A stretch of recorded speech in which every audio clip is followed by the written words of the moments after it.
बिस्मिल्लाहिर्रहमानिर्रहीम। Easy knowledge के साथ मैं हूँ मोहम्मद रिजवान। कुछ दिन पहले मेरी बीवी ने छत के ऊपर कुछ गमले रखवा दिए और एक छोटा सा बाग बना दिया। गुज़श्ता दिनों मैं छत पे गया तो देख के हैरान हो गया कि कुछ पौधों में चंद फूल खिले हुए थे।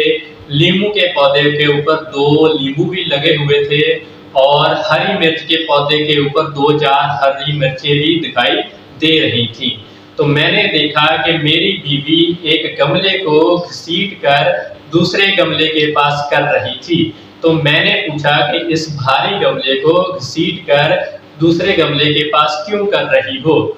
तो बीवी ने मुझे जवाब दिया कि ये बांस का पौधा यहाँ पे सूख रहा था तो मैं इसको उस पौधे के पास कर रही हूँ ताकि ये लहलहा उठे। तो मैं मुस्कुराया। मैंने कहा कि इसको अगर ये सूख रहा है तो पानी दो, खाद दो, इसको खसका कर दूसरे पौधे के पास करने से क्या होगा? तो वो मुस्कुराई कि ये पौधा यहाँ पे अकेला था, इस वजह से ये सूख रहा था। ये उस पौधे के साथ होगा, इसको साथ मिल जाएगा तो ये दोबारा से जी उठेगा। पौधे अकेले में सूख जाते हैं, अगर पौधों को किसी और पौधे का साथ मिल जाए तो वो दोबारा से लहलहा उठते हैं, जी उठते हैं और हरे भरे हो जाते हैं। ये बात सुन के मेरी आंखों के सामने बहुत से अजीब से वाकयात की तस्वीरें झलकना शुरू हो गई। मैं सोचने लग पड़ा कि कैसे मेरा बाप या कोई भी बाप माँ के फौत होने के बाद एक ही रात में बूढ़ा हो जाता है, बल्कि बहुत ही बूढ़ा हो जाता है। वो सूखे हुए पौधे की तरह नजर आना शुरू हो जाता है और खामोश अदास सी जिंदगी गुजारना शुरू कर देता है। मुझे बीवी के यकीन पे मुकम्मल एतमाद होने लगा और सोच में पड़ गया कि वाकई में अकेले में पौधे सूख जाते होंगे। तो मुझे अपने बचपन का एक वाकया याद आया कि मैं बाजार से एक रंगीन खूबसूरत मछली को लेके आया तो उसको एक शीशे के जार में डाल दिया। उसके लिए उसकी खुराक उस जार में मैंने डाल दी, लेकिन वो उस खुराक को खा नहीं रही थी, बल्कि अदास इधर उधर भागना शुरू कर दिया उस मछली ने जार के अंदर।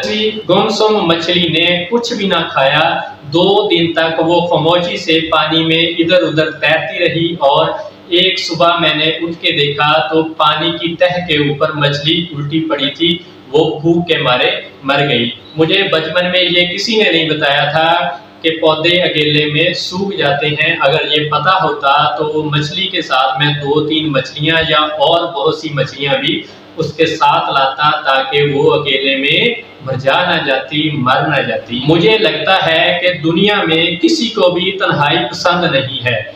इंसान हो या पौधा, अकेले में वो मरझा जाता है और मर जाता है। आप अपने इर्द गिर्द झांकें, अगर आपको कोई अकेला नजर आए तो उसे अपना साथ लीजिए और अगर आप तन्हाई महसूस कर रहे हैं तो आप किसी का साथ लीजिए और खुद को मरझाने से रोकिए। तन्हाई दुनिया में सबसे बड़ी सजा है। एक पौधे को जो खुशक हो रहा है उसे घसीट कर, उसे हाथ से पकड़ कर हम किसी दूसरे पौधे के पास कर सकते हैं, लेकिन इंसान के करीब करने के लिए हमें कुछ ना कुछ करना पड़ता है। रिश्तों को समझना पड़ता है, सोचना पड़ता है। उन्हें अपने करीब लाने के लिए हमें जद्दोजहद करनी पड़ती है और उन रिश्तों को समेटने की जरूरत होती है। अगर दिल के गोशे से आपको लगे कि जिंदगी का रस खुशक हो रहा है तो रिश्तों की मिठास लाइए, रिश्तों का रस उस पौधे के ऊपर डालिए, मुस्कुराइए, मुस्कुराहटें बखेरिए और अपनी जिंदगी को खुशक होने से बचाइए। कोई यूं ही आपसे किसी और की गलती की वजह से अगर दूर हो गया है तो उसे करीब लाइए, आम के पौधे की तरह फिर से हरे भरे लहलहाते हो जाइए।